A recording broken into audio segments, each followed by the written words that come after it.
fisiopatología, diagnóstico y tratamiento de enfermedades metabólicas. Muchas gracias por la introducción. Como bien comentaba la compañera, mi trabajo a día de hoy en la Universidad Estatal de Michigan. Mis funciones principales es de investigación, aunque también tengo responsabilidades de docencia clínica con los estudiantes de último año y particularmente algo que es un poco característico del sistema norteamericano, que dirijo el servicio de extensión universitaria en vacuno de leche de la Facultad de Veterinaria, que es un servicio que ofrecemos para estar más cercanos al sistema productivo y tener una mayor presencia en las explotaciones con las cuales a través de este servicio trabajo con veterinarios de campo, y lo que me permite también estar más frecuentemente en las granjas. Michigan, para aquellos que no lo localizan, se encuentra en el norte de Estados Unidos, está rodeado por los Grandes Lagos, realmente está formado por dos penínsulas, aunque siempre solemos olvidarnos de la de arriba porque está cubierta de nieve 3/4 del año. En función de producción de láctea somos el sexto estado somos el sexto estado productor de leche. Tenemos alrededor de unas 445.000 vacas distribuidas en alrededor de 100 granjas. Hace demasiado. ¿Se me escucha mejor así? Perfecto. Distribuidas en unas 1.000 granjas. En función de los tamaños, realmente nosotros, la industria lechera está muy consolidada en el estado. Nosotros consideramos los establos más bien pequeños, las que tienen menos de 1.000 vacas en ordeño. El resto está sobre todo concentrado entre las más de 1.500 hasta 5.000, 6.000 vacas. De lo que sí que estamos orgullosos es que a nivel de producción media por vaca somos el estado de mayor producción media por vaca de todos los Estados Unidos, con una media de unos 12.300 kilogramos por vaca, y también los que tenemos el estado que tiene una menor media de células somáticas en unos 144.000 células por mililitro. Con lo cual, estos, con suerte, os da una idea de los establos con los que contamos en el estado de Michigan, que son los con los que yo trabajo más frecuentemente. Ya pasando al tema de la charla, realmente vamos a tratar sobre enfermedades metabólicas que están relacionadas con la producción, y realmente esto no es un trabajo únicamente mío, con lo cual quiero reconocer a mis compañeras, principalmente de la Universidad de Cornell, que hace no mucho nos juntamos para, en este artículo, describir todas las principales enfermedades metabólicas y los avances que se han realizado en los últimos años en las mismas, que es de lo que voy a estar hablando. Pero os preguntaréis realmente a qué me refiero con enfermedades metabólicas relacionadas con la producción. Realmente estas son estas enfermedades que tienen lugar cuando el pico de producción excede la capacidad de las reservas que tiene el organismo, y esto para sostener una demanda metabólica específica. Y esto se puede referir a energía, se puede referir a microminerales o a macrominerales como el calcio o el magnesio. Debido a que este incremento en la demanda metabólica suele tener lugar al comienzo de la lactación, suelen estar asociadas o suelen tener lugar en el posparto, y las enfermedades clínicas tienen lugar cuando estas demandas de producción superan todos los mecanismos de control o los reguladores de los animales. Tradicionalmente nos hemos tenido en cuenta o considerado el impacto que estas enfermedades tienen en la salud del animal y en la potencial productividad, bien sea por la pérdida de leche, por la necesidad de tratamiento y tener que descartar la leche, pero realmente a día de hoy sabemos que todo está muy relacionado, y estas enfermedades son lo que denominamos puertas de entrada a otras patologías, de forma que por una vaca que, por así decirlo, tiene cetosis, sabemos que va a tener una mayor probabilidad de desarrollar otras enfermedades infecciosas, como podría ser la mastitis, y vamos a ver más adelante el porqué. Pero es por eso tener en cuenta que no solo el impacto inmediato que tiene en la salud del animal al momento, sino también su impacto más a lo largo de la lactación. Y también otra de las cosas de las que vamos a estar hablando son de las estrategias de tratamiento, y estas enfermedades metabólicas no es realmente nada nuevo, no es un patógeno emergente que ha surgido para el cual no tenemos ni tratamiento ni vacuna. Son enfermedades que han estado presentes durante mucho tiempo y para las cuales siempre ha habido estrategias recomendadas. No obstante, esto es muy importante señalar, que la evidencia que respalda muchas de estas estrategias que se han estado usando durante muchos años es en algunos casos muy escasa. Y algo que se ha recientemente empezado a investigar más a fondo. Y también otra cosa a tener en cuenta realmente es qué consideramos como una estrategia óptima de tratamiento para una recuperación de los animales y lo que consideramos es cómo definimos recuperación. Muchos de estos tratamientos, teniendo en cuenta que estamos hablando de demandas metabólicas, se establecieron porque a corto plazo ayudan a reducir el exceso de metabolitos que se generan en la patología, sin realmente mirar a cómo está afectando a toda la producción, a la recuperación de la eficiencia reproductiva, etc. Es decir, la definición de qué parámetros usamos para medir esta recuperación óptima en estos regímenes de tratamiento. Para que todos nos entendamos y estamos en la misma página, realmente estoy convencido que todos lo sabéis, el periodo de transición realmente lo definimos como las 3 semanas antes y tras el parto, es decir, en el ciclo de producción de una vaca lechera, comenzando tras el parto, tenemos el periodo de espera voluntario. Durante ese periodo las vacas ya están produciendo leche y tras ese periodo de espera voluntario, con suerte, la vaca se ha quedado preñada a la primera inseminación y la vaca continúa estando lactante y preñada hasta el momento en el que decidimos realizar el secado, en el cual cortamos la producción de leche. Y ese periodo de transición incluye, por así decirlo, el final del secado y el comienzo de la lactación, es decir, las 3 semanas antes y después del parto. Y esto es muy importante porque es durante este periodo donde se concentran la gran mayoría de enfermedades en los establos. Tenéis aquí este estudio, de nuevo, ya casi de hace 20 años, que muestra el gran pico de incidencia en los primeros días tras el parto y cómo después esto se normaliza. Realmente esto es lo que queremos evitar, es decir, las pérdidas económicas asociadas con estos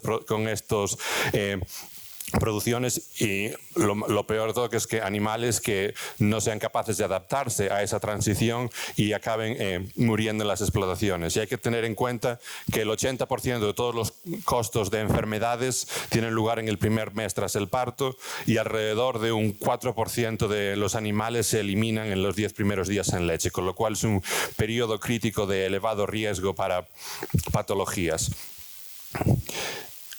Hay que tener en cuenta también que lo que vemos como enfermedades clínicas, tanto bien sean desplazamientos de abomaso, la cetosis clínica, hipocalcemia, etcétera, son un reflejo de esta mala adaptación de los animales a este periodo de transición. Es decir, son aquellos animales en los que los mecanismos de regulación no han sido capaces de controlar todo el incremento en las demandas metabólicas.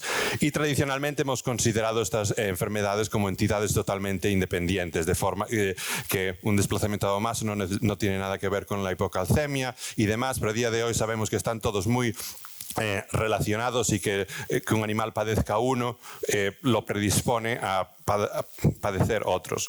También hay que tener en cuenta cuando observamos casos clínicos, realmente que solo estamos viendo la punta del iceberg, que realmente lo que tenemos es toda la enfermedad subclínica en el tambo, es decir, cuando vemos casos clínicos realmente tenemos que estarnos planteando cuál es la prevalencia de esa enfermedad a nivel subclínico en la explotación, ya que eso tiene un impacto tanto en la salud como en la economía de los animales como en la economía de la explotación.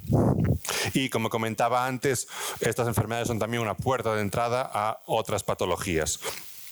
Y esto se debe principalmente a que el periodo de alrededor del parto está caracterizado por una disfunción de la respuesta inmunitaria. De nuevo, estos estudios, como podéis ver, ya son del año 97 pero sí lo sigo utilizando porque es un estudio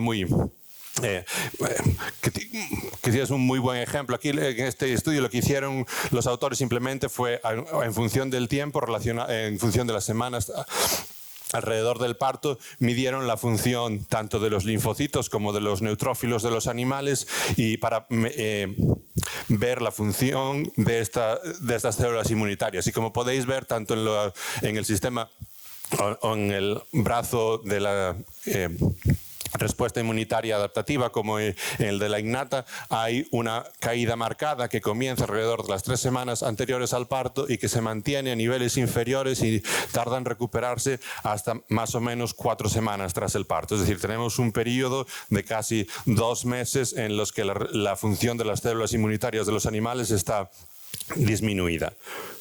¿A qué se debe esto? A día de hoy sabemos que esto se debe en parte al efecto que el metabolismo ejerce sobre el sistema inmunitario y todos estos cambios en los mecanismos de adaptación fisiológicos relacionados con el metabolismo. Y esto lo definimos realmente como el estrés metabólico, es decir, estas condiciones que tienen lugar en los animales que los predispone a una disfunción inmunológica. Mi grupo caracteriza al estrés metabólico como esta triada, esta relación de 3 componentes. Uno de ellos es el metabolismo de nutrientes alterado. Durante esta fase lo que tenemos es un incremento de la movilización de tejido adiposo debido al déficit energético, un incremento del metabolismo proteico y una disminución de los micronutrientes y macrominerales. Es decir, la regulación normal del metabolismo de nutrientes está alterado. Por otra parte, tenemos también estrés oxidativo. El estrés oxidativo se refiere al balance entre los radicales libres y los antioxidantes que hay en un animal o en una célula. Y es muy importante porque este estrés oxidativo lo que hace es dañar las células de forma que disminuye su funcionalidad, y las células del sistema inmunitario son particularmente sensibles a condiciones de estrés oxidativo. El estrés oxidativo en parte se genera debido a un incremento en lo que llamamos ROS, que son las especies reactivas de oxígeno, es decir, radicales libres que se generan durante los procesos del metabolismo. Es decir, que cuando incrementan las demandas tras el parto, incrementa la tasa metabólica, también aumenta la producción de esos radicales libres, al tiempo que durante el posparto hay una disminución de la capacidad de los antioxidantes para poder contrarrestar ese incremento de los radicales libres, de forma que se forman peróxidos lipídicos, es decir, los lípidos de las células de la membrana celular son dañados por estos radicales libres, de forma que estas células no son funcionales.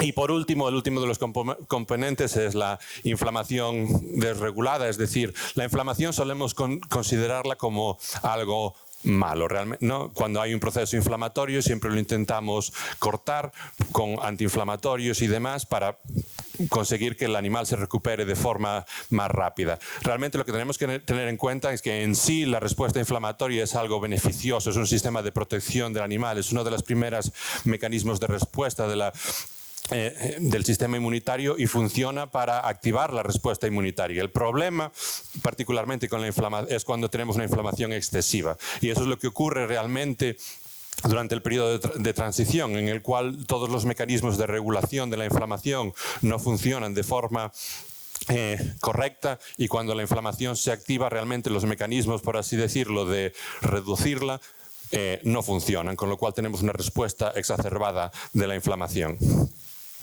De forma que este estrés metabólico, con la relación entre el metabolismo de nutrientes alterados, el estrés oxidativo y la inflamación, está relacionada con el padecimiento o es parte de la fisiopatología de estas enfermedades de producción. Y ejemplos de ellas se encuentran la cetosis, la hipocalcemia o la hipomagnesemia.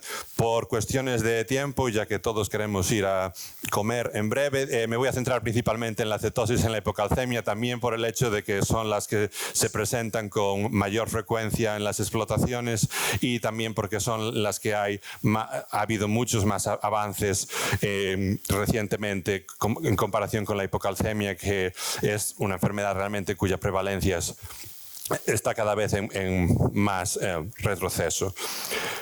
Para hablar de la cetosis en primer lugar, y bueno, pongo aquí el nombre realmente, el nombre científico o académicamente correcto es hipercetonemia, lo dejo ahí porque si no una de mis compañeras coautoras probablemente vendrá por detrás y me dará una colleja, sí, pero porque realmente lo único que estamos midiendo es el incremento de la concentración de cuerpos cetónicos en sangre, que es realmente la definición del término, es hipercetonemia, pero todo el mundo los hemos siempre llamado cetosis, con lo cual saber que cuando yo hablo de cetosis realmente estoy hablando de hipercetonemia.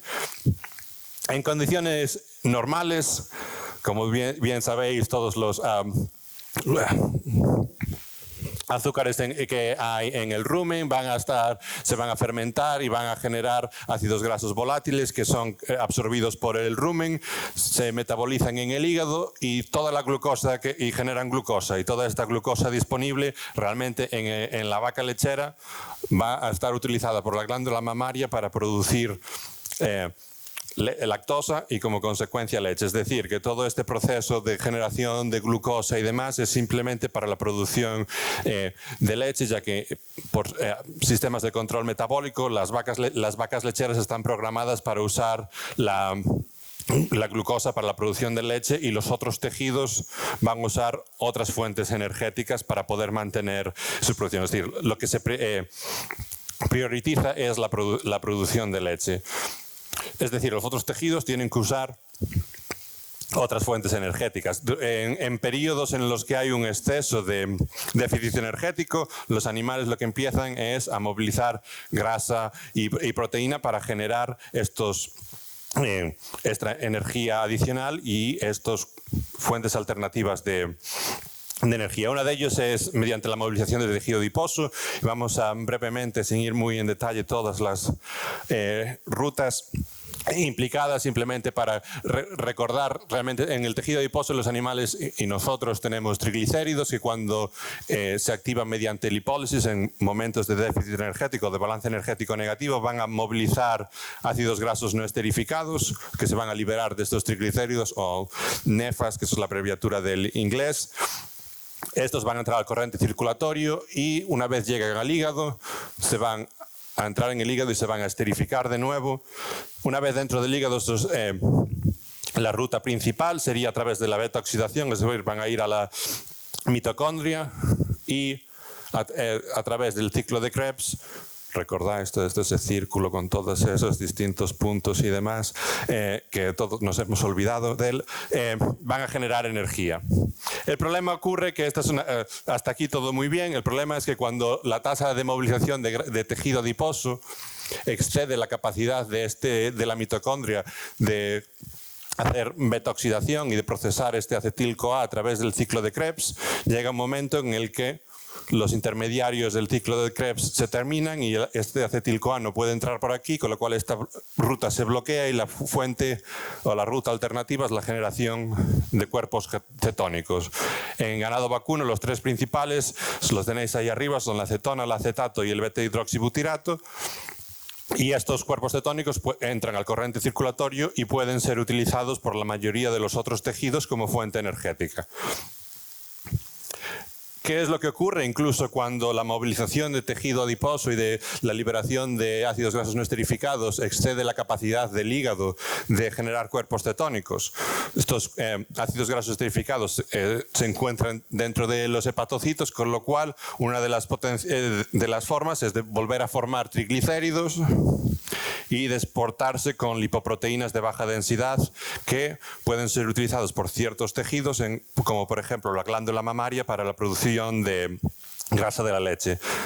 Parecería todo muy simple, pero los rumiantes y particularmente el vacuno de leche tiene una capacidad de generación de lipoproteínas muy baja, con lo cual esta ruta realmente no es muy efectiva. Con lo que acaba ocurriendo es que estos triglicéridos se acumulan en el hígado y ahí es donde se forma el hígado graso.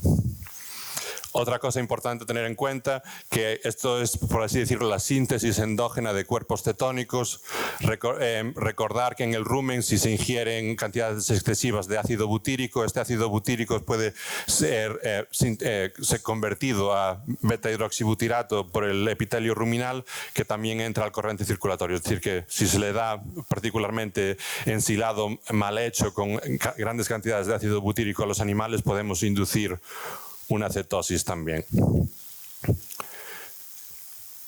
Importante recordar que, aunque los cuerpos cetónicos son fuentes alternativas de energía y su presencia no siempre, de nuevo, es algo patológico. Su aumento o el incremento en la concentración de cuerpos cetónicos en épocas de déficit de nutrientes puede ser un proceso fisiológico y es parte de lo que ayuda a las vacas a adaptarse a este periodo de balance energético negativo. El problema se encuentra cuando este aumento en la concentración de cuerpos cetónicos está por encima de lo que consideraríamos normal para cada fase de lactación. Y lógicamente la definición de normal va a variar en función de las demandas energéticas, que es lo que va un poco asociado con la etapa de lactación.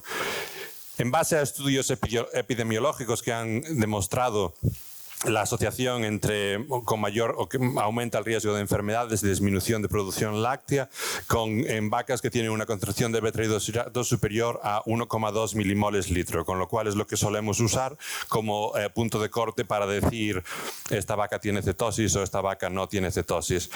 A la hora de clasificación de la cetosis realmente existen diferentes métodos.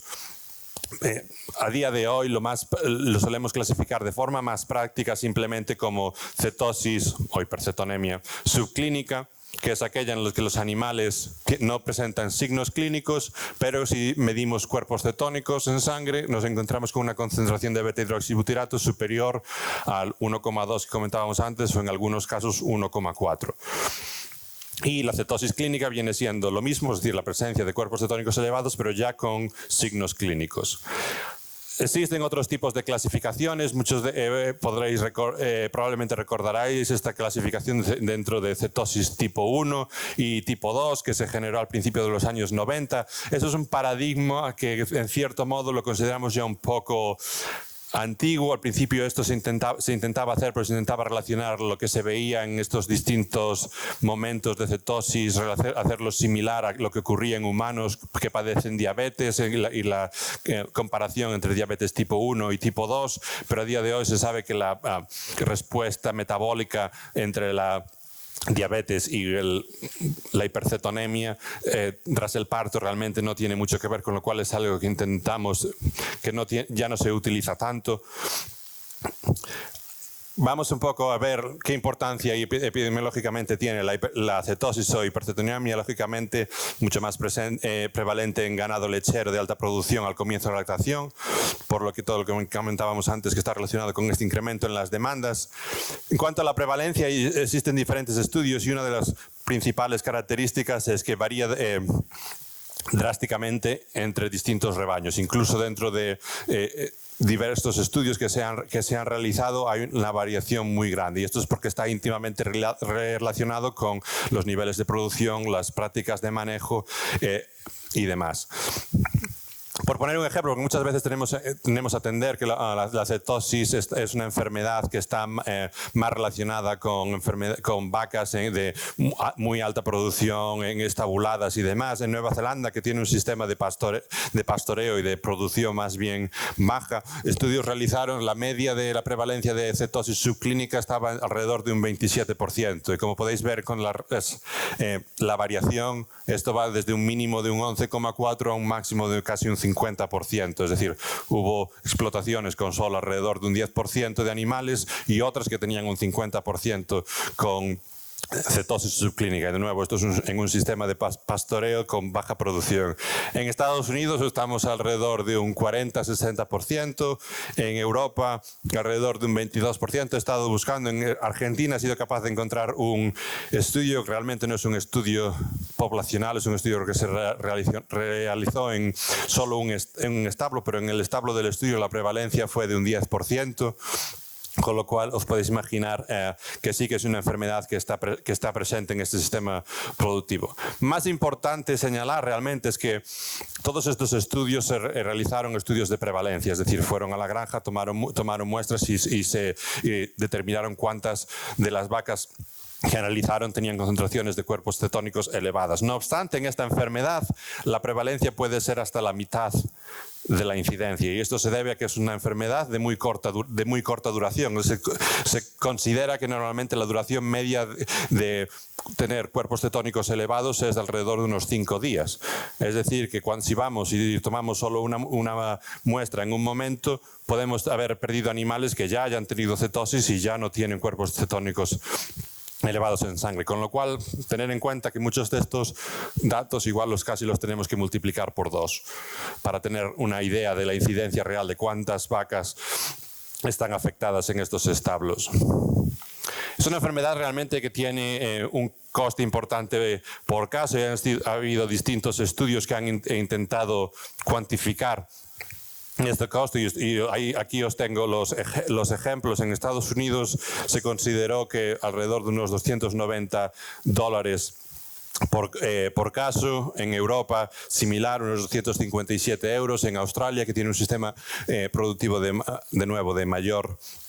menor producción y pastoreo, el coste fue bastante inferior, de unos $77. Como podéis ver, hay una variación muy importante, y esto se debe a que, lógicamente, los costes de producción son diferentes, el impacto en la producción láctea va a ser distinto y demás. De hecho, y esto es un estudio muy reciente que aún no ha sido publicado en un número fijo de la revista Journal of Dairy Science, lo que intentaron hacer fue combinar todos los estudios que se habían hecho para intentar cuantificar el coste y decir, bueno, vamos a ver si los damos puesto todos juntos y podemos obtener un valor que podemos aplicar en todos los sitios. Realmente la idea parece muy buena, pero realmente su conclusión fue que había tanta variación tanto en los modelos de estimación como en los métodos que han utilizado, y así como en los datos de prevalencia en los distintos sistemas productivos, que esto no es posible. Realmente, si lo que se quiere realizar es un estudio del coste de la enfermedad, es casi mejor hacer unos cálculos más rústicos para cada explotación, si realmente eso es lo que quiere, más que intentar obtener un valor general que se pueda aplicar. Pero sí que es una enfermedad que tiene bastante impacto económico, ya que hay mayor incidencia de enfermedades, una menor producción láctea y demás, que es lo que vengo a decir aquí en esta diapositiva. Realmente, de nuevo, el pico de incidencia de esta enfermedad tiene lugar en las primeras semanas tras el parto, y de nuevo es una enfermedad metabólica que se considera la puerta de entrada a otras enfermedades. Lo que tenéis aquí en esta tabla es la probabilidad de una vaca afectada por cetosis subclínica de padecer otra enfermedad. Por así decirlo, una vaca que tiene cetosis subclínica tiene una probabilidad 3,3 veces mayor de tener un desplazamiento de abomaso que una vaca sin cetosis subclínica. Para cetosis clínica son 5 veces, para eliminación del establo son casi una probabilidad casi del doble, 1,7 veces más probable de tener metritis, 1,5 de tener retención de placenta, 1,6 de tener mastitis, 2 de tener cojeras, etc. También afecta al recuento de células somáticas y a la reproducción, así como a la producción láctea. También es importante señalar que este impacto de la enfermedad varía en función de cuándo los animales tienen esta cetosis subclínica, es decir, hay un mayor riesgo de eventos adversos cuando la vaca es cetósica en la primera semana tras el parto en comparación con más tarde. Este es, de nuevo, estudio muy reciente, acaba de ser publicado. Aquí lo que compararon y es simplemente son vacas que fueron diagnosticadas como cetósicas en la primera semana con vacas que o no. Es decir, la línea roja son vacas que han sido diagnosticadas como con cetosis subclínica en la primera semana postparto, y vacas que no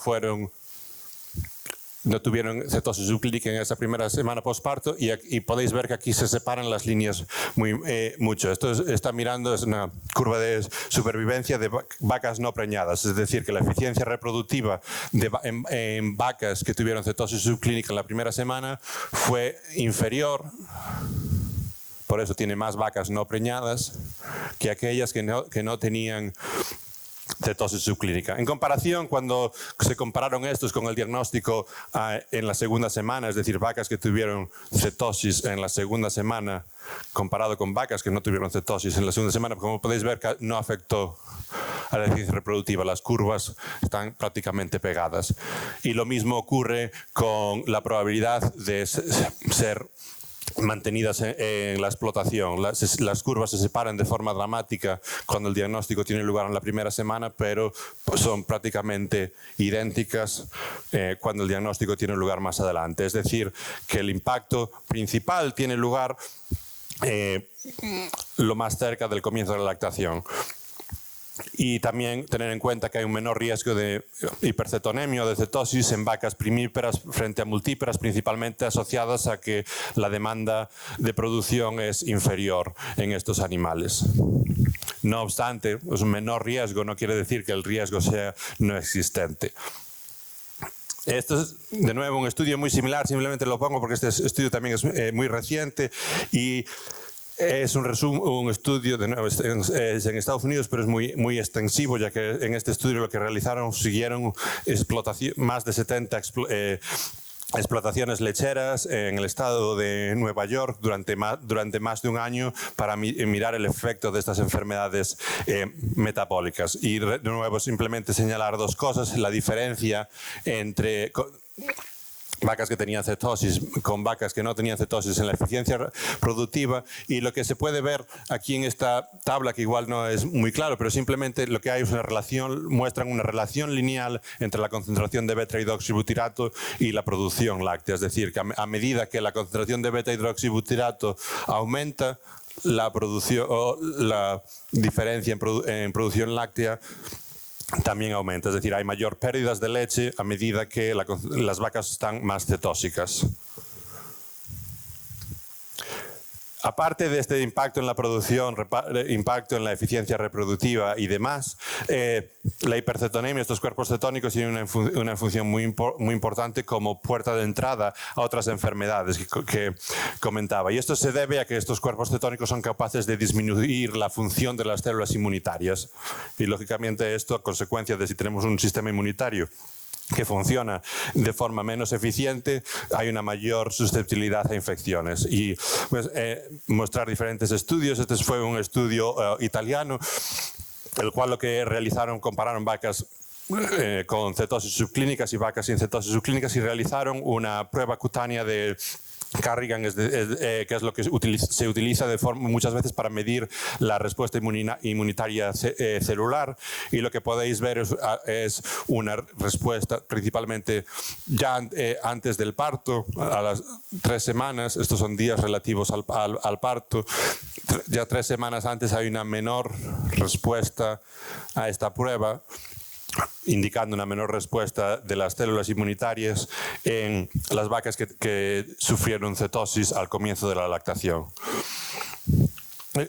Una cosa que es muy importante relacionar es intentar realmente, cuando intentamos estudiar mecanismos, es separar los diferentes factores, porque lógicamente hasta ahora estamos hablando de vacas que tienen cetosis, pero están también al comienzo de la lactación, hay otras cosas que están involucradas y demás, con lo cual es importante, bueno, es realmente la cetosis, porque normalmente las vacas cetósicas son las que producen más leche, es debido a las diferencias y tal. Entonces, a día de hoy sabemos que sí, que se debe a la cetosis, y esto es en base a algunos estudios recientes que se han hecho.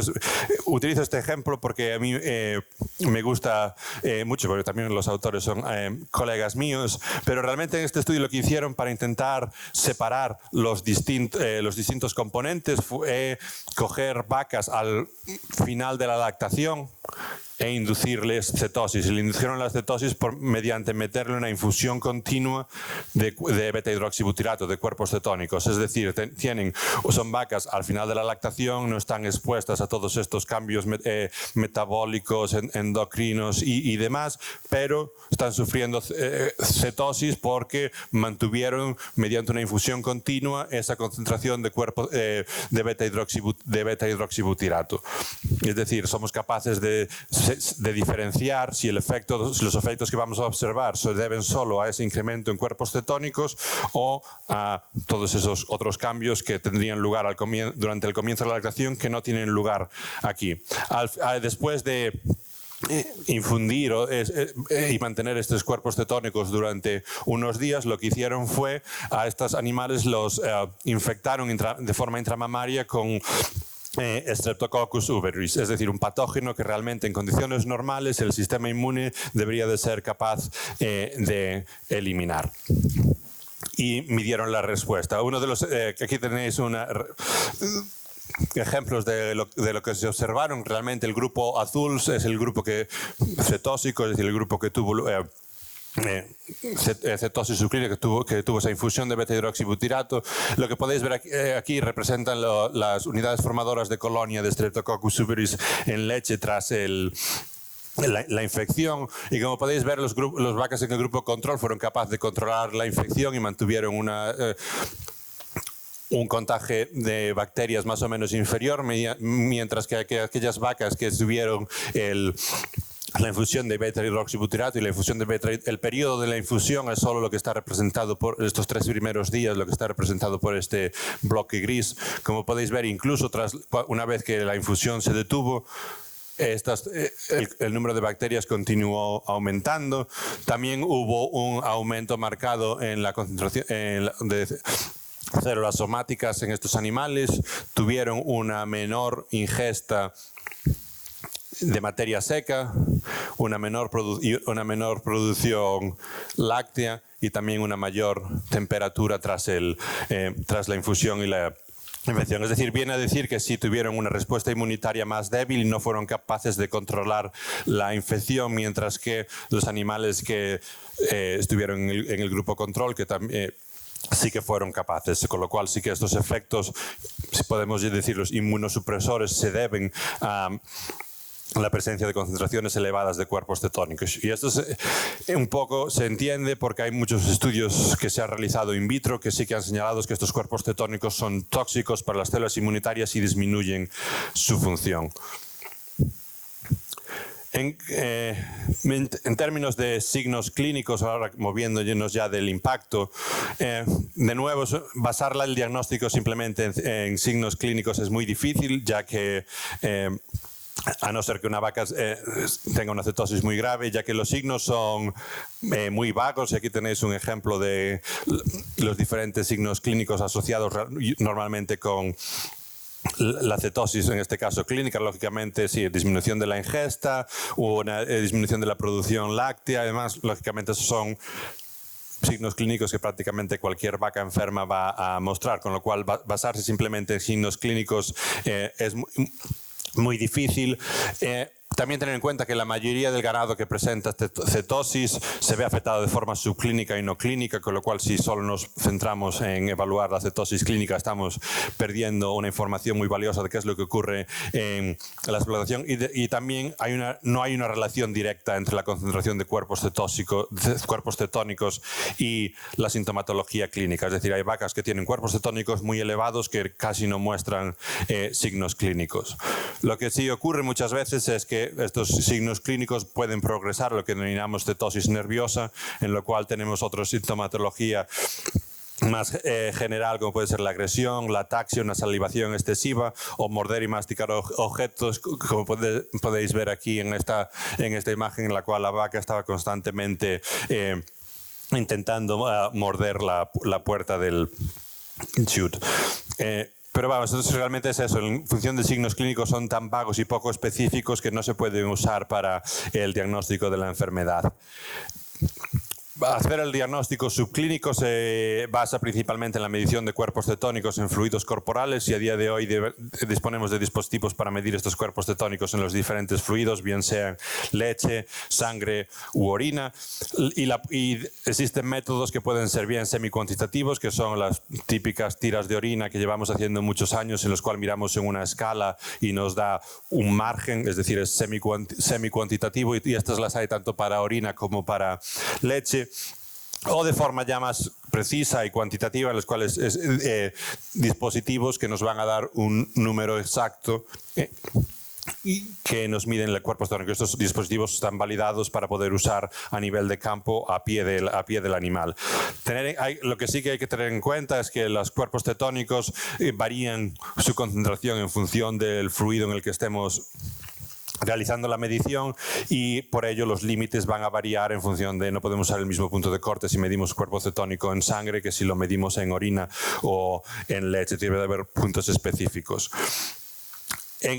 Particularmente para el uso de los medidores a nivel de campo, creo que el mensaje más claro es usar solo dispositivos que hayan sido validados para su uso en ganado vacuno lechero, y esto se debe a que todos estos dispositivos realmente se han desarrollado en medicina humana para medir cuerpos cetónicos en medicina humana, y ha habido algunos estudios que los han validado para su uso en ganado vacuno lechero, pero estos se refieren a los medidores específicos que se usaron en ese estudio. No todos los medidores que existen en medicina humana valen para su uso en ganado vacuno, y esto se debe a que los niveles de hematocrito y la característica de los glóbulos rojos entre la sangre de humanos y la sangre de las vacas es distinta, y esto puede afectar la medición. Y de hecho, nosotros hemos realizado varios estudios con algunos de estos dispositivos que,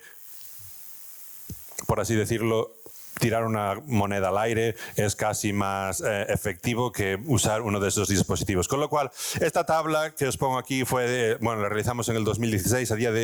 Ya en aquel momento solo había 3 dispositivos que habían sido validados. A día de hoy existen ya otros. Simplemente si se van a usar, tener en cuenta siempre ver que haya un estudio que haya validado su uso en ganado vacuno lechero, ya que de lo contrario los resultados son pueden variar mucho. Otra cosa a tener en cuenta importante de esta tabla, lógicamente, como comentaba, normalmente a día de hoy ya está más establecido que el punto de corte más común es 1,2, pero mucha gente todavía utiliza un punto de corte de 1,4 milimoles por litro. Esto simplemente lo que va a afectar es la sensitividad y especificidad del test, con lo cual realmente adaptar el punto de corte en función de si queréis tener menos falsos negativos o menos falsos positivos con el test. Yo personalmente empecé usando el punto de 1,4 y a día de hoy utilizo ya el de 1,2 de forma más rutinaria. Moviéndonos ya al tema del tratamiento, realmente cuando hablamos de hipercetonemia, las opciones de tratamiento son principalmente el uso de glucosa o dextrosa intravenosa, el uso de precursores gluconeogénicos de forma oral, normalmente el propilenglicol, y otros tratamientos complementarios, es decir, tratamientos que por sí probablemente no sean capaces de corregir la hipercetonemia, pero puedan ayudar a la mejora de estos animales. Vamos a ir uno por ellos, y voy a empezar realmente con el propilenglicol de forma oral, y empiezo por él principalmente porque es el de los distintos opciones de tratamiento, es el que tiene la mayor evidencia científica para tanto el tratamiento como la prevención de la cetosis subclínica. Esto ha sido en base a numerosos estudios controlados. La recomendación es que un bolo, es decir, la administración oral de 300 mililitros al día durante 3 a 5 días, y esto es lo que podéis ver aquí en una estudiante administrando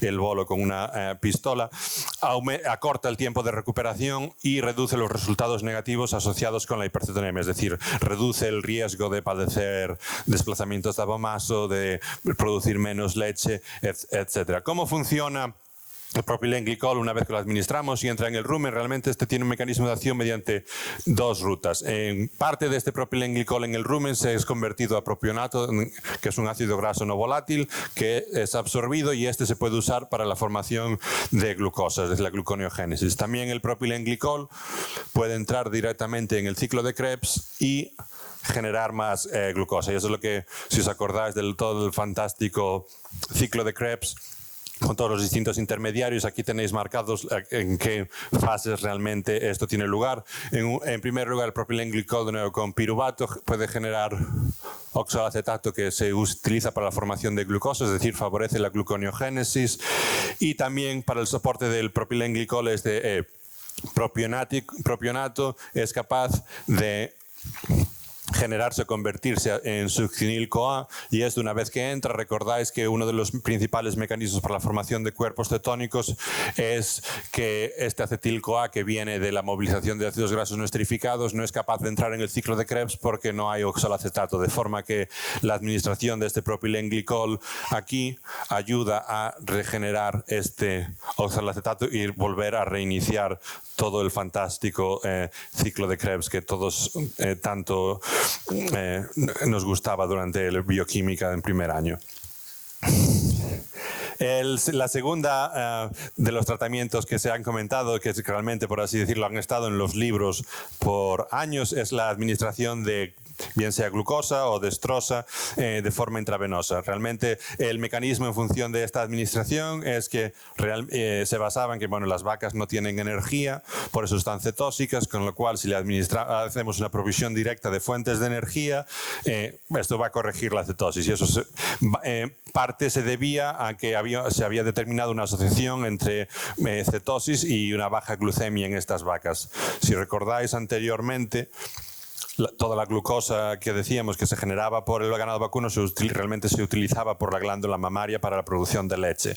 Y sorprendentemente, este tratamiento se ha utilizado durante muchos años, pero no había realmente evidencia científica fuerte que respaldara estos estudios. Se han realizado recientemente, aquí tenéis los años 2017 y 2020, ciertos estudios que han comparado las distintas opciones de tratamiento para la cetosis.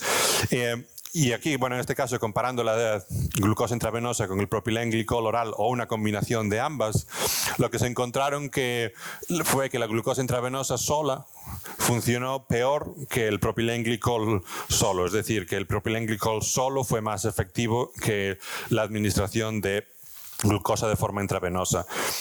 La combinación de ambos, la combinación de propilenglicol y glucosa, redujo los cuerpos cetónicos en mayor medida. Es decir, la combinación de glucosa intravenosa y propilenglicol fue capaz de reducir la concentración de cuerpos cetónicos.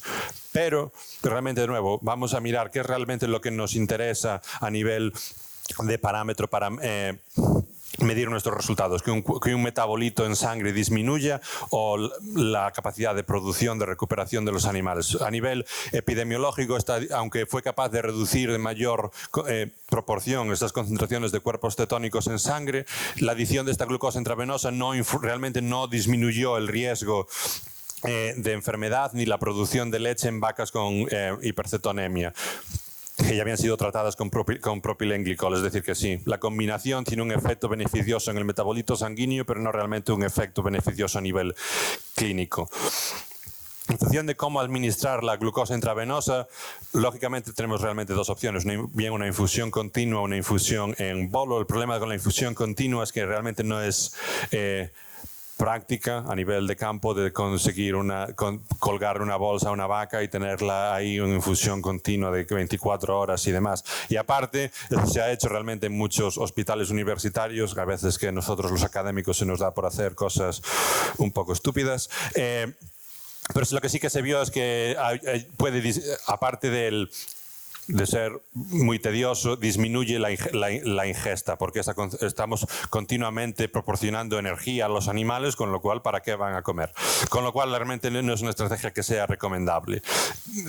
Por ello, en campo, a nivel, lo que realmente llevamos haciendo toda la vida es la administración de esta glucosa en forma de bolos. Es decir, vamos con nuestra botella de 500 mililitros, de medio litro o demás, y se lo administramos de forma intravenosa. Durante muchos años hubo el miedo de que, si administramos mucha glucosa de forma intravenosa, lo primero que hacemos es que se excede el umbral renal, es decir, aumentamos la glucemia y la mitad de esa glucosa va a ir en la orina, porque se excede el umbral renal. Con lo cual, es un gasto, pero no es un problema muy parte. El riesgo que había es que con ese incremento de la glicemia, ese incremento de la excreción renal, se podía también aparte de excretar la glucosa, se podía incrementar la excreción de otras sustancias que sí que nos importan, como pueden ser minerales como el fósforo, el potasio y demás, que sí que tienen una infusión importante.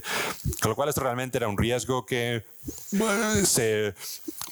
consideraba, pero el estudio de Sabine Mann en 2017 realmente señaló que administrando hasta 250 gramos de glucosa no hay cambios importantes en la concentración de esos minerales en sangre. Es decir, que es seguro utilizar hasta medio litro de una solución al 50% de glucosa de forma intravenosa sin afectar a la concentración de esos minerales. De forma que realmente todo este rollo para simplemente señalar que a día de hoy la recomendación real para el uso de la glucosa de forma intravenosa para tratar la cetosis es bien sea limitar las vacas que tienen signos clínicos, es decir, las vacas que normalmente no estamos señalando, vacas que ya tienen cetosis nerviosa, que realmente necesitan un aporte de energía de forma inmediata, o bien aquellas vacas que tienen una concentración de beta-hidroxibutirato muy elevada, marcamos superior a 3 milimoles litros, porque esas sí que se van a beneficiar por este incremento más rápido en la concentración de cuerpos cetónicos que señalábamos con la combinación de ambos. Entrando un poco en los temas más de controversia, el uso de glucocorticoides, como puede ser la dexametasona, también es algo que estuvo recomendado durante muchos años. Se basaba principalmente en el principio de su uso era que cuando administrábamos dexametasona realizábamos un cambio en el uso de glucosa y decir, bueno, de nuevo, hay una falta de glucosa, si administramos corticoides hay una hiperglucemia, con lo cual hay más glucosa disponible y además bloqueamos los efectos de la insulina y esto puede ayudar a que haya una mejor eficiencia metabólica. Realmente, cuando se realizaron los estudios para evaluar su efectividad, se encontró algunos estudios encontraron factores positivos y otros negativos, pero de nuevo va en función de qué es lo que consideramos como nuestro parámetro objetivo. La combinación de dexametasona y propilenglicol fue capaz de aumentar las concentraciones de glucosa e insulina y disminuir los cuerpos cetónicos, lo cual es algo positivo. Pero también, cuando vamos a otros parámetros a nivel productivo, realmente a pesar de esta mejora en los metabolitos sanguíneos, realmente lo que hubo fue una menor eficiencia reproductiva y una mayor duración de la enfermedad. Y también, esto ya es con un fármaco, la isoflupredona, que es un fármaco similar a la dexametasona, una inyección única de este fármaco entre los 3 o 5 días postparto también incrementó el efecto del riesgo de esta enfermedad. Con lo cual, realmente a día de hoy, basado en la falta de evidencia que soporte su uso y los potenciales usos, los potenciales efectos perjudiciales de su uso y el hecho de que los glucocorticoides tienen un cierto nivel inmunosupresor, realmente el uso de la dexametasona no se recomienda como una estrategia general, es decir, algo que deba aplicar a todos los animales para el tratamiento de la cetosis. Y en función de los efectos inmunosupresores, simplemente señalar que hay estudios que han realizado que una administración de unos 20 miligramos de dexametasona puede casi suprimir la función de los neutrófilos por hasta 4 días, con lo cual realmente es algo importante a tener en cuenta cuando lo estamos administrando en animales al comienzo de la lactación, que como ya señalábamos ya tenían una disminución de la función inmunitaria. Otro de los tratamientos adyuvantes potenciales es el uso de vitaminas B, y aquí principalmente hablamos de vitaminas B12 y la vitamina B6. En este gráfico lo que tenéis realmente son, de nuevo, el fantástico ciclo de Krebs y todas las fases del metabolismo, pero lo que señala es cada una de estos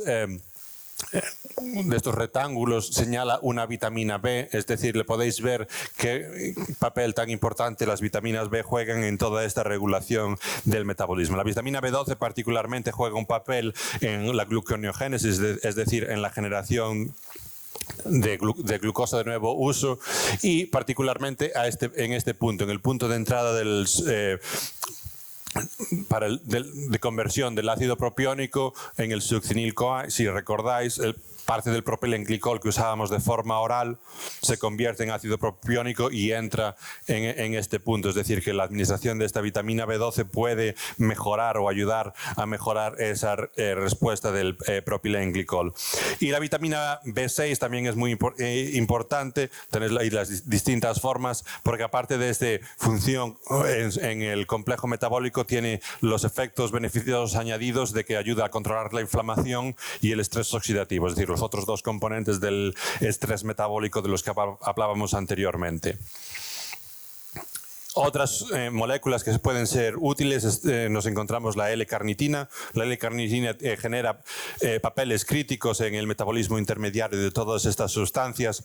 Particularmente en el caso de la cetosis nos interesa porque favorece el transporte de estos ácidos grasos del citoplasma al interior de la mitocondria, que es donde va a ser metabolizada. Es decir, favorece la beta-oxidación y disminuye la formación de cuerpos cetónicos. Es decir, es algo que puede ayudar a la eficiencia metabólica del hígado de estos animales en estos momentos críticos. Y aparte tiene funciones adicionales como, de nuevo, en la producción de radicales libres y en la inflamación. La colina, y bien, la colina muchas veces se puede administrar de forma bien intravenosa, muchas veces se administra en la dieta. Lógicamente eso es en explotaciones que trabajan con raciones completas mezcladas en todos los grupos, hacen la administración de estos fármacos mucho más práctica. Realmente la colina lo que hace es favorecer el transporte de ácidos grasos desde el hígado. Ayuda a este soporte de la función hepática, y si recordáis que decía al principio que los rumiantes tienen una capacidad muy baja de síntesis de lipoproteínas de baja densidad, la colina ayuda en la síntesis de estas lipoproteínas, de forma que apoya al hígado a exportar esos ácidos grasos y disminuye la probabilidad de hígado graso, de la acumulación de esos triglicéridos dentro del hígado. A mayores también tiene un papel importante como un antioxidante. Esto es en función de para formar glutatión, que es uno de los antioxidantes más potentes dentro del torrente circulatorio. Como podéis ver, la oxidación de la colina es necesaria para la formación de uno de los componentes del glutatión. Es decir, a través de todo este proceso tan complejo, realmente la colina ayuda a la formación de glutatión, que tiene un efecto antioxidante que es también beneficioso en esta época. ¿Cómo podemos prevenir la hipocalcemia? Normalmente esto es mucho de la hipocalcemia, perdón, la cetosis. Mucho va realmente con lo que pasa antes del parto. Es decir, si intentamos prevenirla al momento del parto o al comienzo de la lactación, ya estamos probablemente muy tarde. La prevención debe comenzar durante el periodo seco o incluso antes. Una de las fases críticas es la prevención del exceso de condición corporal al final de la gestación y el periodo seco. Y eso va muy relacionado con conseguir que las vacas se queden preñadas lo suficientemente pronto tras el comienzo del parto, tras el parto, ya para impedir que queden muy gordas. Aquí es un ejemplo de una explotación que tenía una incidencia de desplazamientos de abomaso muy grande, y lo que tenéis en el gráfico es relacionados a días cerca del parto. Cada uno de los puntos es una vaca y refleja la condición corporal de cada vaca, y dentro de las dos líneas rojas lo que nos encontraríamos sería lo que consideraríamos la condición corporal ideal para la fase de lactación en la que se encontrarían esos animales. Como lo que podéis ver aquí es que realmente las vacas estaban llegando con una condición corporal más o menos adecuada al secado, pero durante el secado estaban ganando peso, de forma que tenían un exceso de condición corporal durante el secado. Al llegar el parto, y eso lo sabemos, que las vacas gordas van a perder, incluso van a movilizar más grasa, van a perder más condición corporal, había una bajada drástica de la condición corporal. Esto realmente es principalmente grasa y proteína que esos animales están midiendo, y toda esta movilización de ácidos grasos de la que hemos estado hablando. Así que realmente el problema aquí, a través de este ejercicio, fue capaz de que realmente lo que pasa es que las vacas están comiendo más o mayor energía de la necesaria durante ese periodo, y es lo que deberíamos corregir. Aunque estamos viendo la incidencia de enfermedades aquí, realmente el problema ocurriría semanas antes.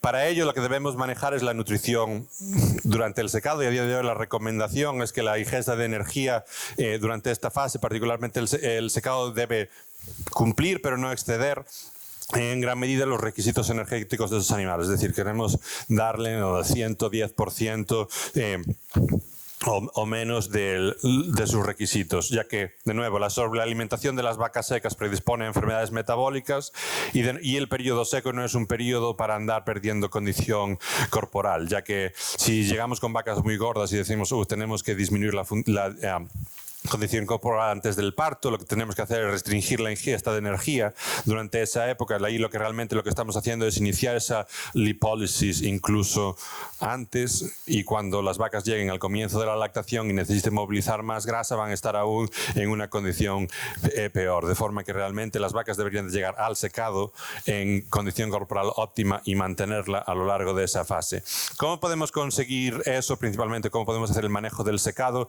La estrategia es una forma de dilución de la energía en la dieta durante esa fase, de forma que diluimos la densidad energética mediante la adición de forrajes que son bajos en almidón y altos en fibra, es decir, paja de buena calidad, de forma que los animales siguen manteniendo una ingesta de materia seca adecuada, su rumen sigue estando lleno, pero la densidad energética es baja, de forma que mantenemos una cantidad de ingesta adecuada, pero con una baja densidad energética. Hay que tener en cuenta, y esto de nuevo es básicamente en explotaciones con las que yo trabajo que son todas en intensivo, el uso de las instalaciones también afecta mucho cómo estos animales pueden afectar, principalmente evitar la competición en el comedero, y esto va mucho a nivel de hacinamiento de los animales en los establos y la disposición de los animales al comedero. Yo estoy hablando de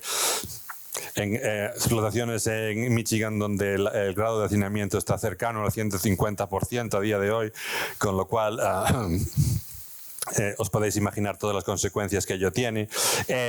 De nuevo, intentar minimizar el estrés social mediante la disminución de los movimientos de corrales e intentar mover a los grupos de forma homogénea y junta, de forma que haya un menor estrés social por mover un animal a un grupo nuevo.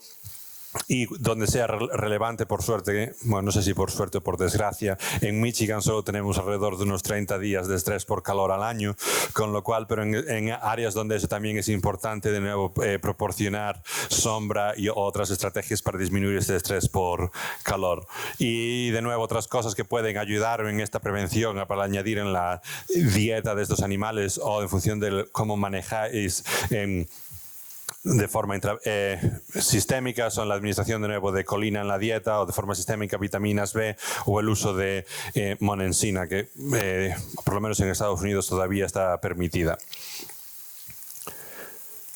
Vamos a cubrir brevemente la siguiente enfermedad metabólica de las que os quería hablar hoy, que es la hipocalcemia, o conocida como fiebre de la leche en su forma de presentación clínica. De nuevo, esta no es una enfermedad nueva. No vengo aquí a introducir nada que no sepáis ya. La primera vez que se describió fue a finales de los años 1700, con lo cual es una enfermedad antigua. Y lo mismo que ocurría con la cetosis, la hipocalcemia tiene lugar debido a un gran déficit de calcio que tiene lugar a consecuencia del aumento repentino de las demandas de calcio debido al comienzo de la lactación y la necesidad de poner calcio en la leche. Y asimismo también de la disminución que sabemos que ocurre en la ingesta de materia seca alrededor del parto, es decir, que las vacas no son capaces de cubrir todas las demandas de calcio simplemente mediante la ingesta. El principal problema es que las vacas y todos los mamíferos estamos equipados con sistemas para controlar y movilizar esas reservas de calcio que tenemos en los huesos. Aquí, por poneros un ejemplo, de todos los depósitos de calcio de una vaca, el 99,9% de los mismos se encuentran en los huesos. Y si veis realmente, si comparáis alrededor de una vaca de 600 kilos, 8,5 kilos de calcio se encuentran en el hueso en comparación con 3,6 gramos en sangre. Con lo cual la diferencia es abismal. El problema es que todos estos mecanismos tardan días en rectificar, y por eso tenemos la fiebre de la leche justo tras el parto. Si no preparamos a la vaca de forma adecuada, este incremento en las demandas de calcio lo que hace es que no haya suficiente calcio disponible. Y estos sistemas de control, de nuevo, son bastante complejos e incluyen el uso de la glándula paratiroidea, que va a sintetizar la hormona paratiroidea, y esto va a tener función tanto en el hígado para la formación de vitamina del intestino y también el hueso. Es decir, hay mecanismos muy complejos interlineados para iniciar esa movilización de calcio en respuesta a una baja concentración de calcio. Otras cosas que son importantes realmente como podéis ver, la hormona paratiroidea forma un papel clave al comienzo de la cascada, y para que la hormona paratiroidea pueda funcionar de forma adecuada se necesitan dos cosas. Principalmente se necesita magnesio como un cofactor de la hormona paratiroidea, es decir, que si hay déficits de magnesio asociados con el déficit de calcio, podemos poner todo el calcio que queramos, que este no va a poder ser absorbido. Y ahí también el pH de la sangre debe de ser ligeramente ácido, es decir, si tenemos un pHs elevados aún bajo la presencia de magnesio, no hay la hormona paratiroidea no funciona. En cuanto a la epidemiología, realmente a día de hoy, con todas las estrategias que están en marcha, hemos sido capaces de reducir la incidencia de la fiebre de la leche, es decir, de la forma clínica, alrededor de un 2-5%. Es decir, esto es relativamente bajo. No obstante, también esto varía mucho entre establos y hay reportes que van desde el 0 hasta el 83%. El riesgo de enfermedad es mayor, de nuevo, a mayor paridad, y también hay un efecto de la raza, es decir, razas como pueden ser la Jersey tienen un mayor riesgo que las vacas Holstein y demás. En cuanto a la cetosis subclínica, la hipocalcemia subclínica, realmente aquí sí que tenemos una mayor incidencia. Como podéis ver en este gráfico, en función de los partos, sí que la incidencia de la fase clínica va incrementando de forma ligera, pero realmente permanecen en valores bajos. Pero podéis ver que la presencia de cetosis subclínica afecta alrededor del 50% de las vacas recién paridas. Esta cetosis subclínica es lo que consideramos se consideraba con vacas que tienen una concentración de calcio menor a 2 milimoles por litro medido tras el parto. Y a diferencia de la cetosis, de la fase clínica, en la que las vacas de primer parto, las novillas, realmente se consideran que tienen un menor riesgo de padecerlo. Como podéis ver, estamos comparando una prevalencia del 1% en vacas de primer parto de la fase en la forma clínica, con un 4%, pero alrededor de un 25% de las novillas, a pesar de tener un menor riesgo de padecer hipocalcemia subclínica, van a padecer hipocalcemia subclínica. Otra cosa que sí que hemos considerado tradicionalmente, hasta muy recientemente, siempre hemos realizado el diagnóstico de la hipocalcemia subclínica midiendo una muestra de sangre las primeras 24 horas tras el parto, y esto se debía porque era realmente cuando es cuando las vacas se caen, es cuando hay el déficit de calcio. Realmente a día de hoy, en función de este estudio que os voy a presentar ahora, realmente lo que estamos planteando es realmente si nos deberíamos estar centrando en la bajada de la concentración de calcio o en la duración de la misma. Eso se debe porque en este estudio lo que realizaron fue comparar animales los clasificaron en 4 grupos. Uno de ellos es el normocalcémico, es decir, si vacas con concentraciones normales de calcio que mantuvieron su concentración de calcio en todo momento por encima de lo que consideraríamos el punto de corte de la hipocalcemia subclínica. Es decir, si va a haber una ligera bajada de calcio, pero se recuperan y en todo momento están superior a ese punto. Los grupos interesantes realmente son el naranja, que es lo que ellos le denominaron una hipocalcemia subclínica transitoria, o el grupo azul, que es una hipocalcemia subclínica permanente. Los grupos transitorios, lo que podéis ver que sí, realmente disminuyen su concentración de calcio en el primer día tras el parto, pero estos son capaces de rápidamente recuperarse, mientras que los que tenían la permanente mantuvieron esa concentración inferior a los 2 milimoles litros durante los 3 primeros días.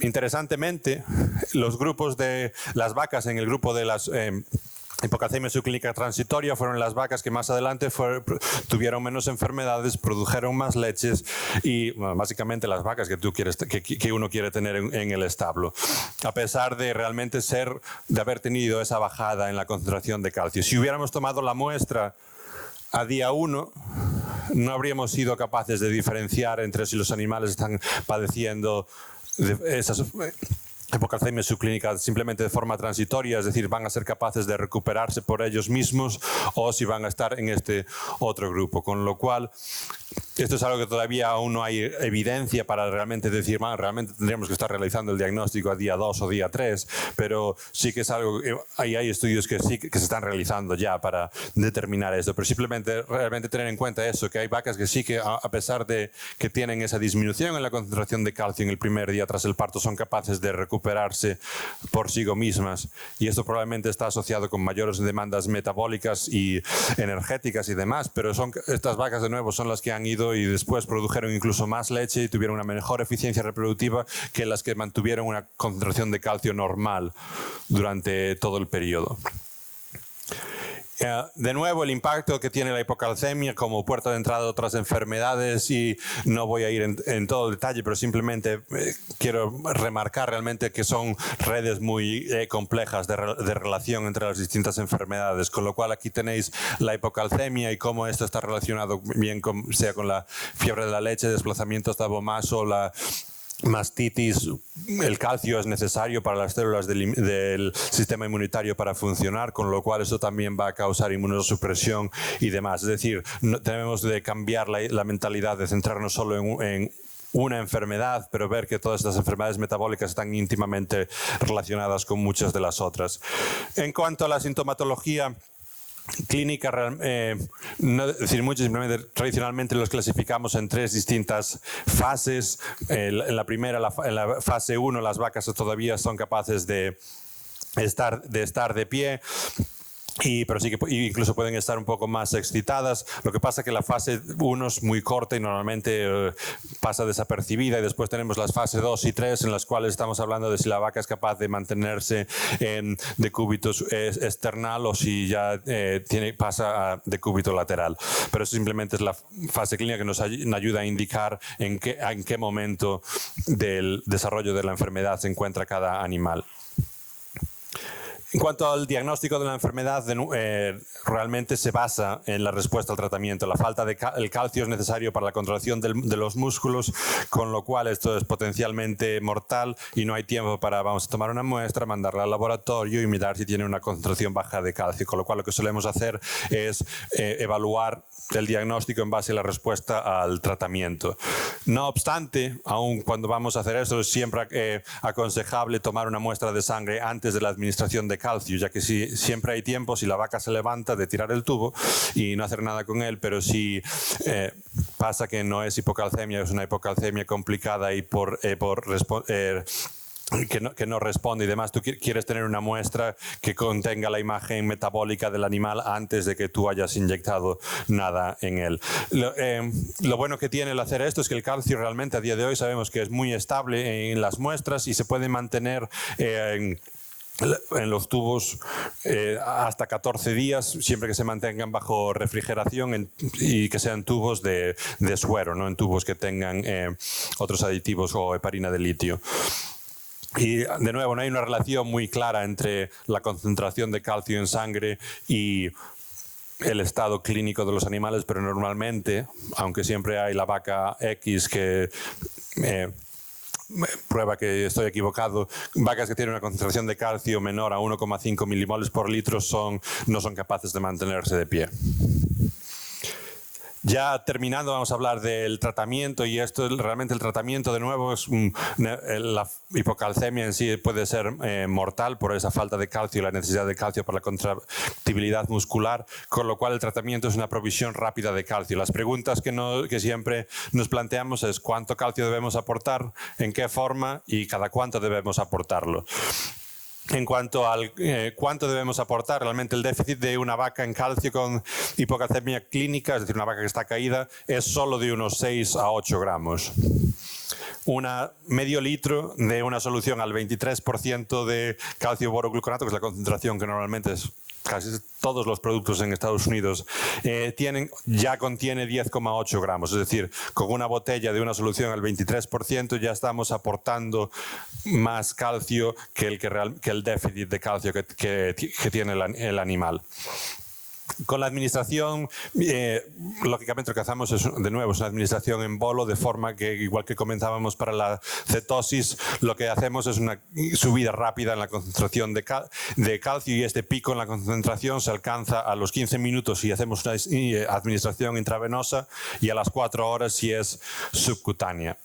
Lo que importante tener en cuenta con estas administraciones, tanto la intravenosa como la subcutánea, es el potencial efecto rebote que esta administración puede tener. Lógicamente tenemos que administrar el calcio de forma intravenosa porque tenemos que administrar esta provisión de calcio de forma rápida, pero lo que realmente hacemos es, con esta provisión de forma rápida, pasamos, por así decirlo, de una fase de hipocalcemia a una fase de hipercalcemia, ya que aumentamos la concentración de forma muy rápida en unos 15 minutos.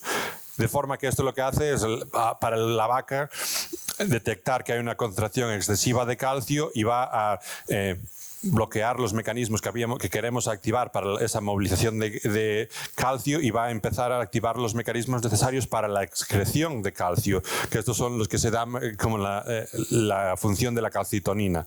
Es decir, que mediante la aportación de calcio lo que podemos provocar es una mayor excreción de calcio. Y eso se ve realmente, eso es un estudio que se realizó en el cual midieron la curva respuesta, y lo que podéis ver aquí realmente es principalmente eso. Tenemos una vaca con un déficit de calcio y le administramos el calcio de forma intravenosa, y la concentración de calcio se multiplica de forma muy rápida, puede llegar a concentraciones que están cerca de la toxicidad cardíaca, y esto simplemente con la administración ya de una bolsa solo de 500 mililitros al 23%. A partir de aquí se activa la respuesta de la calcitonina, de forma que, para proteger al animal, se empieza a excretar calcio y estas concentraciones bajan, con lo cual una concentración normal de calcio está entre alrededor de unos 8 miligramos decilitro, es decir, que a las 4 horas la vaca ya va a estar hipocalcémica de nuevo. Porque lo que hacemos, durante este tiempo hemos aportado el calcio necesario, pero tener en cuenta que debemos de manejar también esa fase. Con lo cual, lo que se suele recomendar es, a mayores de esa administración inicial de calcio intravenoso, es proporcionar calcio de forma suplementaria tras esa administración inicial. Y esto normalmente es mediante la administración de suplementos orales, o de otra forma también se podrían administrar de forma subcutánea después de esta administración intravenosa. Yo personalmente recomiendo oral, y explicaré por qué de forma breve. Para la administración oral realmente se pueden administrar bien. Hay bolos comerciales, y esto simplemente es un ejemplo. No sé ni si está comercializado en Argentina. Y lo que se suele recomendar es una dosis de un bolo de calcio oral 8 horas después de la administración intravenosa, y unas 12, unas 24 horas después del primer bolo. Otras opciones es simplemente sondar al animal y administrar una solución de una sal de calcio. No todos los calcios son iguales, y es importante comprobar la composición, ya que la biodisponibilidad de los mismos varía de forma dramática debido a su coeficiente de absorción. Aquí os pongo algunos ejemplos. Por ejemplo, el cloruro de calcio tiene una absorción del 95%, el sulfato del 70% y el carbonato del 50%. Es decir, si queremos corregir el déficit de calcio mediante la administración de carbonato de calcio, debemos administrar el doble del carbonato de calcio que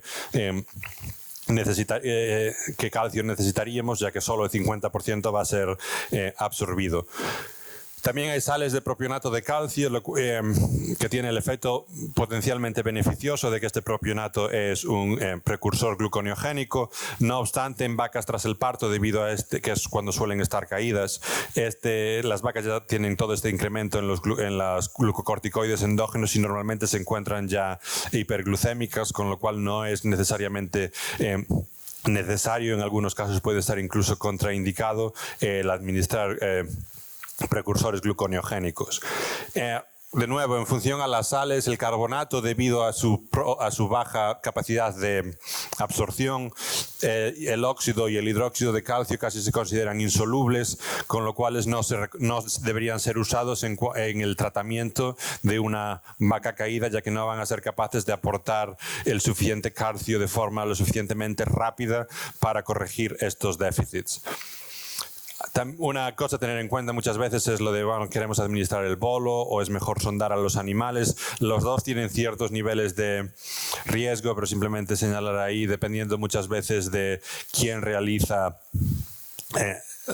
la administración. En mi caso son todos los empleados de las granjas que van a hacer, muchos de ellos sin la formación adecuada, que van a hacer la administración, y ya no es la primera vez que estos bolos pueden acabar donde no deberían, y en algunos casos deben de ser extraídos de forma quirúrgica, con lo cual... Pero bueno, también el sondaje no es sin riesgos también, con lo cual simplemente formar a quien vaya a ser la persona responsable de la administración de los mismos si no es el veterinario quien lo administra.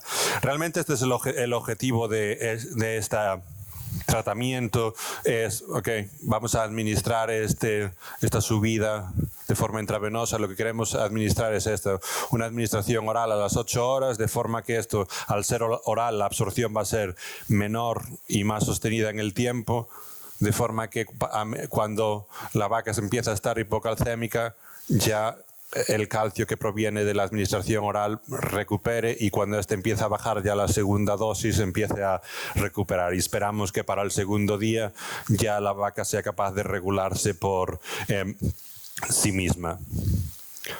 De nuevo, esto que he comentado con la función oral también realmente se podría, en teoría, conseguir mediante la administración en forma oral, pero tener en cuenta que la administración de forma oral se podría también conseguir de forma subcutánea. La administración en forma subcutánea también produce este efecto rebote que considerábamos antes, es decir, va a haber también una consecuencia, una bajada en la concentración debido a esas concentraciones elevadas. Muchas veces, o en la mayoría de las veces, las vacas que están caídas no tienen una buena perfusión periférica, y eso es muy importante para una correcta administración de cualquier cosa que administremos de forma subcutánea. Dependiendo de qué tipo de sal y de la concentración de la sal de calcio que se utilice, estas son irritantes y pueden generar la necrosis de los tejidos en soluciones que se administran de forma subcutánea. Y para mí lo más importante es que mientras que sabemos que la administración oral es capaz de mantener las concentraciones de calcio estables por 12 horas, la subcutánea solo lo puede hacer por 6 horas. Es decir, que deberíamos estar casi administrando el doble de administraciones subcutáneas que orales. Otra de las preguntas que me encuentran con frecuencia es si debemos usar sales o soluciones que contienen calcio solo, o soluciones que contienen o están combinadas con otros productos. En Estados Unidos es muy común el CMPK, o hay otras. Cuando trabajaba en Australia era un 4 en 1 que tenía, básicamente no sabemos qué tiene la vaca, vamos a darle de todo. Pero eso realmente puede tener ciertos prejuicios si realmente estamos tratando la hipocalcemia. Uno de ellos es que, y esto es algo que de nuevo se consideraba, la glucosa añadida puede ser perjudicial debido a ese incremento de la excreción urinaria. Pero de nuevo recordar este estudio que os comentaba anteriormente del 2017, que señaló que hasta 250 gramos era seguro. De nuevo, el uso de glucosa en vacas recién paridas puede incrementar la glucemia de forma exacerbada, pero de nuevo, mirar la concentración de glucosa en el producto que estéis usando.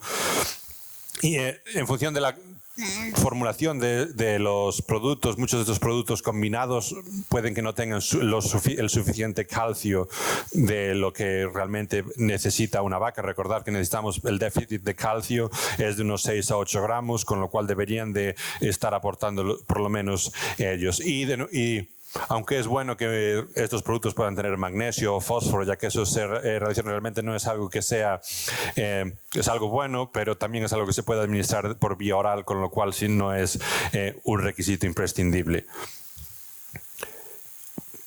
En cuanto a la prevención, realmente son estrategias nutricionales y sé que es lo que voy a comentar puede que sea algo más distinto de lo que estáis acostumbrados a realizar.